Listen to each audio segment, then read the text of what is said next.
seberapa besar solidaritas sosial nasional kita.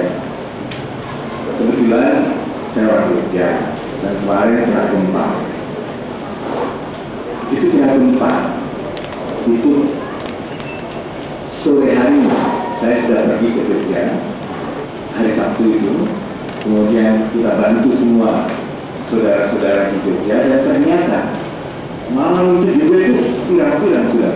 Dari Jakarta itu teman-teman saya itu datang ke Jogja bawa truk dan untuk apa saja yang mereka punya ya memang itu sederhana, cuma bawa apa? Ya terpal dan makanan itu ya. Tetapi kan solidaritasnya itu terasa. Solidaritas yang terasa ini kemudian mengembang kemana-mana. Kalau Bapak ke Jogja itu orang-orang dari Temanggung, orang-orang dari Wonosobo, orang-orang dari luar Inggris datang semuanya ke Jogja membantu. Dan Jogja ini sangat beruntung karena memang menjadi pusat perhatian bangsa sejak zaman revolusi dulu, sejak zaman Sultan Hamengkubuwono IX dulu. Semua datang membantu, termasuk Nanggroe Aceh Darussalam, termasuk orang-orang Aceh yang datang membantu. Jadi terasa betul solidaritas sosialnya itu.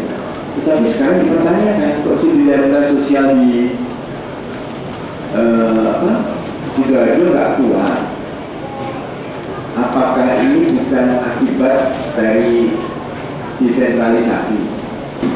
Barangkali ada loh akibat tidak satunya loyalitas pada negara kita, tidak satunya solidaritas di antara warga, dan tidak adanya lagi unggul di Republik kita ini. Ini yang mesti kita pelajari. Kenapa ini hilang semuanya? Proses politik ini yang luar biasa, yang nampaknya mengganggu solidaritas antar bangsa ini, antar daerah di negeri kita ini.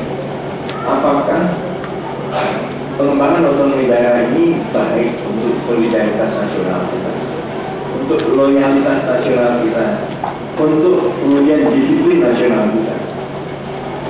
Karena menurut teman saya, retaknya disiplin bangsa ini tidak bisa dilepaskan dari seluruh kejadian. Nah, posisi kodrat manusia juga amat kecil ya, dibandingkan kehidupan alam. Sebagaimana tadi pada karakter rumah tangga modern seharusnya bisa mengendalikan alam, bukan yang dikendalikan alam. Ya.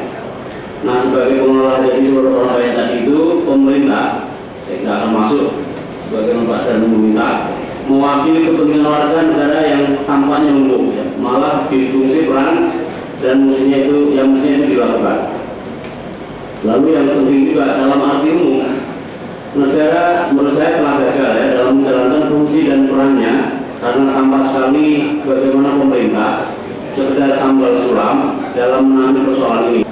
Lapindo saya kira bertanggung jawab, tetapi pada batas yang tertentu dia tidak bisa mengatasi semua hal, karena pada posisi itu dia sebagai korporasi yang tentu saja profit motif.